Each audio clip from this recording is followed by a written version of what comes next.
All right, here we go. Brand new Flyers Daily for Halloween 2024. Happy Halloween, everybody. Flyers Daily, as always, presented by Ticketmaster. Make more memories live. Jason Myrtetus with you as the Flyers get set for the Halloween Spooktacular tonight at Wells Fargo Center. They return home to take on the St. Louis Blues and try and do something they didn't manage to do in their first 10 games, and that's win back-to-back games. They'll look to do that against St. Louis tonight. We're now 10 games into the season. Flyers' record is 3-6-1 over that first 10 games, and 29 goals for, 40 goals allowed in that first 10 games.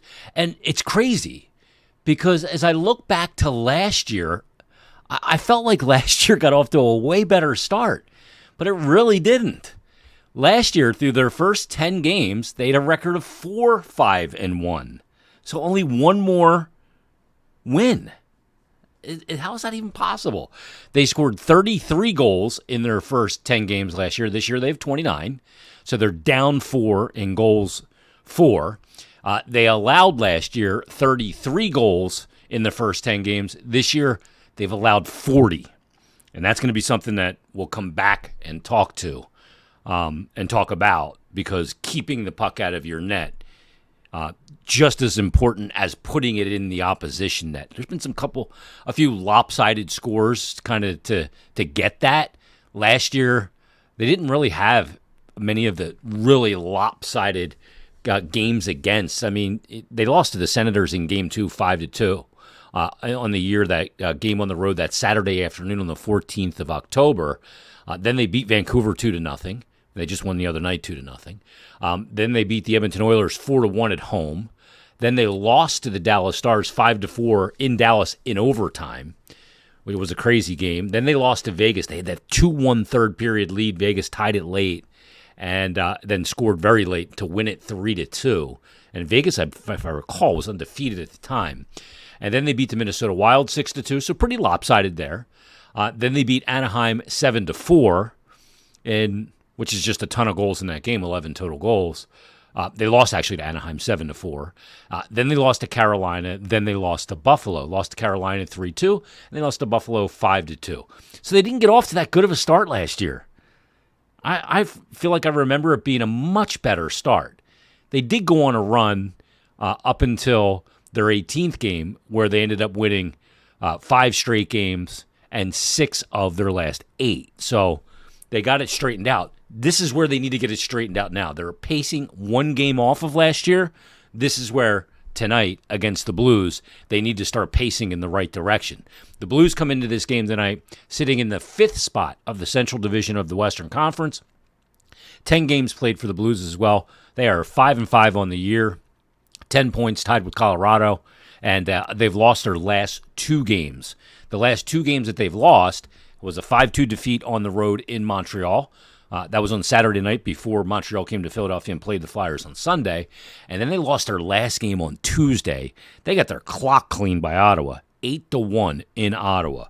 So you're going to get a team in St. Louis on the 4th game of a 4-game road trip tonight against the Flyers. That's probably pretty irked at the way the result they've gotten in the last 2 games of this road trip. They started out the trip, though, with a good win. In Toronto, they got a 5-1 win behind the goaltending of Jordan Binnington. So where is it going for the St. Louis Blues? They're kind of in although their record's better than the Flyers at 5-5 through 10, they're kind of in a, which way are we going here? Are we going up? Are we going down? Where are we going? Jordan Kyrou leads them in scoring through 10 games. He's got 9 points, 2 goals, 7 assists, 2 goals for Philip Broberg. He's got 8 points.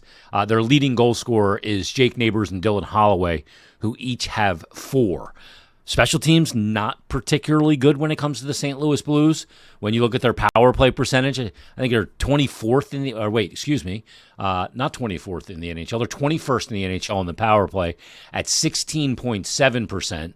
Flyers right now on the power play, 12th in the NHL at 22.2%. On the PK, St. Louis not very good. 28th in the NHL, 70.4%. Flyers have been incredible on the power play. They've given up some goals, but 87.2%. It's 5th in the NHL, top team in the NHL right now, frankly, is ridiculous. It's Nashville, and they're clicking at 93.1%, tied with the Dallas Stars. One of those makes sense because of the record. That's Dallas through 9 games, 7-2.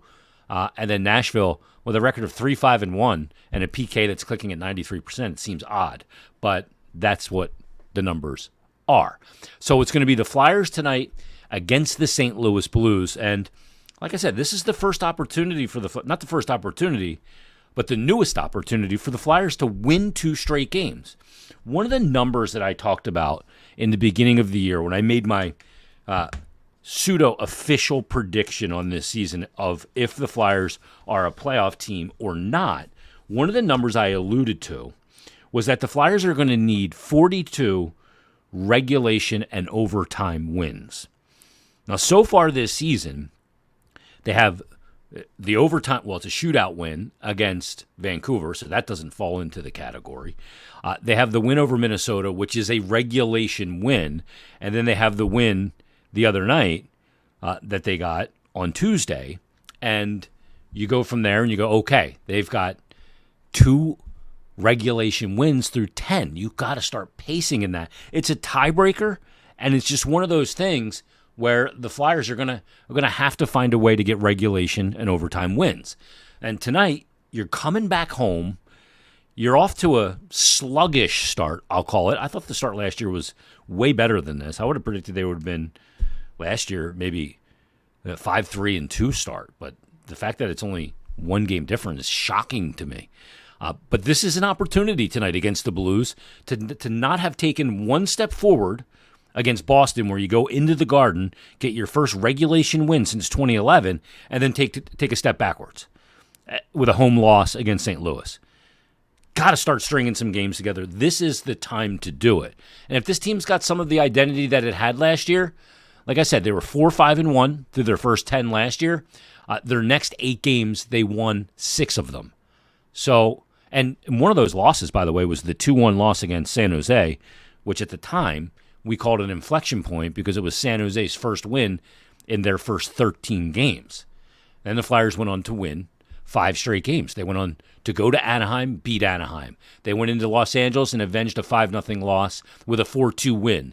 They went to Carolina and got a 3-1 win. That's a good win last year. And then they had Vegas at home, a 4-3 overtime win, and then they beat Columbus 5-2. So here's the deal. The start that they've had this season, the 3-6-1, they just now can't let that have that 10-game stretch at another point in the season. You've got your 3-6-1 stretch. You may have 2 of those in a whole year. So you have like 1 more where you go like 3-6-1 or 4-5-1, some combination of that.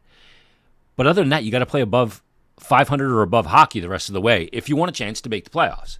And again, I think you're going to need 42 regulation and overtime wins.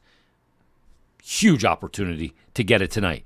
If we are to take anything from the Minnesota game, they won 7-5, bit of a crazy game, especially the third period. Then you lose to Montreal, and then you win in Boston. This will be a chance tonight not only to win 2 straight, but win 3 of your last 4. And then you can go into Saturday against Boston and try and win 4 of your last 5. Now you're kind of really moving in the right direction. That's why tonight's game, I think, is enormously important. I'm not going to sit here and come on and go, hey, is tonight's game a must-win? 6-1-0, 6-3. Not the old talk radio thing. I'm not doing that. That's not where we are. There's still 72 games left. Like, let's not get stupid about it. But I think tonight's game's a really important game because of how things have gone so far to begin this season and what this game can set up if they're able to win it and moving forward. They got a tough week next week. They really do. So you're going to have the Blues tonight at home. Saturday afternoon, you're going to have Boston looking to get their season moving in the right direction. They're under Hockey 500 right now, and that's Boston. They got a lot of pride there. Still a team that's got a lot of culture, and I don't know if they're ready to take a step back. And then Saturday, so Boston Saturday, then a couple days off, then the Flyers on Tuesday next week to start off the November schedule, or Saturday will start off the November schedule. Then Tuesday, November 5th, at Carolina. Thursday, November 7th, at Tampa. And then Saturday, November 9th, at Florida. Like, that's a really tough trip. all three of those teams, you could say coming into the season, have a chance to win the Eastern Conference. Maybe not in the regular season standings, but could be the Eastern Conference representative in the Stanley Cup playoffs if things go their way. I believe that. That's a tough week, all on the road. And then they'll come back home. They'll take on San Jose, who stinks. Ottawa on the road. Ottawa's figuring things out, and they just beat the doors off of the St. Louis Blues team. And then they'll get Buffalo, Colorado, Carolina, Chicago, and Vegas for a 5-game homestand. That's that next chunk that I'm looking at. That's the next chunk. This is the beginning of the second 10-game chunk of the season. Time to start moving in the right direction. Start moving north. It's getting things straightened out. Now, if they're going to do that, they've got to get more consistent and better goaltending. And now, when I say that, I don't mean just the goaltenders. They got to do more the ability to keep the puck out of their net. Now, that isn't just the goaltending, although we look at it that way sometimes. It's the defensive zone structure, which in Boston was phenomenal. Great 5-on-5 structure. Great penalty kill defensive structure. That needs to continue. So I got these two messages, and I want to read these. I'll read parts of them at least. They're pretty long. I got a DM from Dylan, and he said, hey, he's a goalie guy. He played the position his whole life growing up, and he wanted my thoughts on Alexei Kolosov so far. And before I read any more of his DM, I'll just tell you, I don't have a ton of it on Kolosov yet, a ton of insight, because I just haven't seen enough to have definitive things about his game that I think he needs to work on or needs to. I have some ideas, but I haven't seen enough of him playing North American hockey to have a definitive sample set of his tendencies and where things where he needs to be better to have success as an NHL goaltender. But Dylan goes on to say, I think he has got a lot of potential. And he said, I trust him more than I trust Ivan Fedotov, but that's for reasons that may be beyond Fedotov's control, like his age. He said, I think Kolosov has a few things to work on. He said overextending, overcommitting after the initial shot or going laterally cross-crease and leaving a lot of rebounds in high-danger areas. He said rebound control is an area of focus. However, the Flyers showed little help in the game, and he saw a lot of action almost immediately. He said, I see a lot of UC Saros and Jonathan Quick in Kolosov because of how agile and athletic he is. But I want to get your thoughts and if you see those two as a comparable. Now, first of all, I don't know what is in Fedotov's control at this point other than there's a lot of development for the North American game that needs to happen, both in the way he approaches the position mentally, the way he moves within the position, all of those things. You go, dude, why are you talking about goaltending again? It's the biggest question mark on the team. It's the most consequential question mark on the team. So that's why we're talking about it, just as an aside. As far as overextending, I haven't seen Kolosov overextend in plays. I haven't seen him bite off more ice than he can chew. I don't know if that will be an issue the more I see. I haven't seen that yet. I do see a little bit of overcommitment. I don't know if it's overcommitment, but I see it as a little bit too early of a default into the butterfly at times for him. And while he's got wildly fast reflexes, especially with his glove hand, you're just not going to be able to catch up to pucks in the NHL if you default too quickly down and high glove side shots and blocker. You're just not going to be able to catch up to him in that league. It's too unforgiving. But he says overcommitting after the initial shot. I didn't see a lot of that yet either, so I'm not ready to quite go there.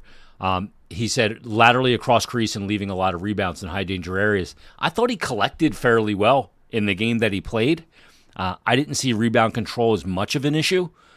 He's a smaller goalie, so he's not going to eat as many pucks into the logo, but he's going to get to his spot more than larger goalies because of his ability and how he moves.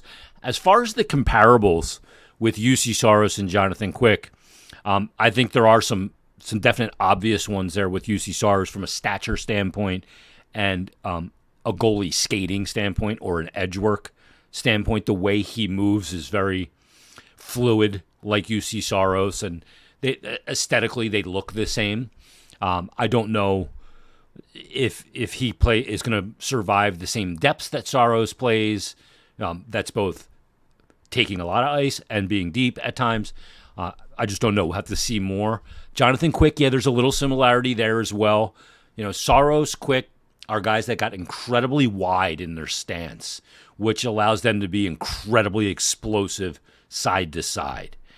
I do see a little bit maybe more of, and again, I'm not comparing. He doesn't have the success that UC Saros had. Certainly not Jonathan Quick, who I think is a stone-cold lock Hall of Famer, one of my favorite guys in the world to watch, in his prime especially, or the other guy I'll mention, but he does move on his knees very similarly to Igor Shesterkin, very like a hovercraft. He kind of just floats above the ice and can move so fluidly while in his butterfly with butterfly pushes. I think those similarities are there for him in that regard. Long way to go to be considered in the same sentence with Igor Shesterkin, Jonathan Quick, or even UC Saros. That takes accomplishment. We'll see if he can get that. But as Dylan's initial point, I kind of agree with as well. I do feel more confident in just the one game. I felt more confident than I felt with Ivan Fedotov. And here's why. I talked about this a little bit in yesterday's episode. I thought that when Fedotov let in a goal that was questionable, his body language really showed it. And I just don't, that doesn't breed confidence. I think that that's one of the, you can see when the goalie's confident, the way he moves, the way his shoulders are, all of the things, the way he moves around during a TV timeout or after he covers a puck and he's getting a defensive zone face-off. And I just felt like Fedotov's body language was sluggish and not confident looking. And that maybe is part of it for me. I got another note regarding the goaltending, again, because it's so darn consequential. And this comes from Dalton Becker. He says in the subject line, "Hello from the U.S. Army, Bavaria." I hope I said that right. Bavaria. I think it's Bavaria. He said, Jason, first of all, Dalton, the most important element of this entire podcast is your service. Thank you for it. That's the most important thing. Hockey, secondary. Your service to our country, phenomenal. I love it. He says, Jason, first of all, I love the show, and I always appreciate your honesty. I've listened for years, but this is my first email. I've preferred to be a fan/listener, but due to being away, I think it's time I ask you 3 questions. I'm currently deployed to Europe for the Army, and I can't watch every game, but you do help fill in what I can't see on the game highlights. I wanted to hear your thoughts on our backup goaltending. Do you think either Fedotov or Kolosov is the long-term solution? I know their styles are opposites, but I think Kolosov is better suited for a successful long-term NHL career. Now, I will agree with that because he's younger. He's more in the development stage of his professional career and his goaltending career. Fedotov, 27, going to be 28 this month, coming up in November, is kind of beyond that. And I don't know if either of them will have a successful long-term NHL career as a starter or backup, but I'd say Kolosov is the more likely because of the way he plays the position. You've noticed the NHL went to this really big goalie for a period of time when Ben Bishop was there and Pekka Rinne and really big guys. And it's kind of come back down a little bit again to that 6'2" being the sweet spot of the bigger-ish goalies. And you can have guys like UC Saros or like Alexei Kolosov that are around 6 foot. Because the game is so east-west, there's so much movement that's involved. So I would, if you gave me sodium pentothal right now, some truth serum, I would say, yeah, I think that Kolosov is more likely to the guy to have the better career. That may seem odd for some people to hear because Fedotov has much more success to his name, both in the KHL and internationally, than Kolosov has. But we'll see. That's just how I feel at the moment. He goes on to say, Dalton does, unrelated, he said, I'm disappointed I will not get to see Mishkov this season as I return home next summer, but it is great to see that he's so far seamlessly adjusted to North American rink size. What type of high-end talent forward do you envision the Flyers will pursue to join him? He said, I want to see a true goal scorer, not seen since the days of John LeClair. He said, I recognize Jeff Carter and Simone Gagne, consistent 30-plus goal seasons, but LeClair was a 50. I mean, slightly different era, but can you get one of those pure scorers with him? You're going to have to draft him because guys that can score 40, 50 goals, teams don't let go. So you're going to have to draft that guy. And then he said, last, I wanted to ask you what your favorite Flyers memories are. He said, I have many, but two stand out in my mind. Flyers at the Thrashers. I can assure you none of my favorite memories involve the Thrashers. But he said October 2008. He said, I split my life between PA and Georgia, and that Flyers team was not expected to do much. They dominated from start to finish, a core memory made with my father. Now, you add the dad element into it, and that's the recipe for a great memory. Any memory with my dad. I went to so many games with my dad. My mom would drop me off down at Ovations in front of the Spectrum because my dad worked in Ballard Kenwood, and I'd meet my dad at the Spectrum. I would go in, watch pregame warm-up and everything, while my dad went down to Ovations and hung out with the guys that he worked with and talked business and all that stuff. Section R, row 7 is where we sat. And then he had another one. He said, in 2019, I got to skate on the Wells Fargo Center Ice with the Warriors, the Flyers Warriors. He said, I can't join them as I'm still serving, but a dream came true, made even sweeter because the guest coach was John LeClaire. To play hockey with your idol and fellow service members at your favorite team's barn is amazing. Thanks for your time and reading my long email. Go Flyers. Very respectfully, Dalton Becker. Again, Dalton, thanks for your service. I mean, some of my greatest memories growing up, watching the team and going to games. I wasn't at the J.J. Daigneault game against the Oilers, Game 6, in 87. My mom and my dad were there, and my mom came home with a splitting headache because it was so loud. But that was a great memory. I didn't need to be there for that. Incredibly emotional game that I was at was the first game after Pelle Lindbergh died and Darren Jensen got the start against the Edmonton Oilers. And the Flyers won that game. I still remember that very vividly. There's been so many over the years. My life is so intertwined with my dad, the Flyers, and my professional life that there's just so many. When the Flyers came back and beat Boston in 2010, I was doing the intermissions by that point as well. That was incredible. Going to Montreal, one of the craziest memories is it was game 3 of the series. First 2 games were in Philadelphia. And where I was set up was right outside kind of in the hallway of the Flyers dressing room there, which is across the ice from their bench. And players kept coming off during the TV timeouts to stone their skates because they were losing an edge. And we rubbed the floor of the Bell Center, and there was sand that was coming up that was getting on their blades, and we had to lay paper tarps down so they could step on them. I remember that very well. So there's a lot of them. But Dalton, you're a great Flyer fan. Thanks for your service, and appreciate you listening to Flyers Daily as well. All right, Flyers Blues tonight. Can they win 2 straight? Can they take 2 steps forward this week? Well, we'll find out. We'll break it down tomorrow. Join us then on a brand new Flyers Daily.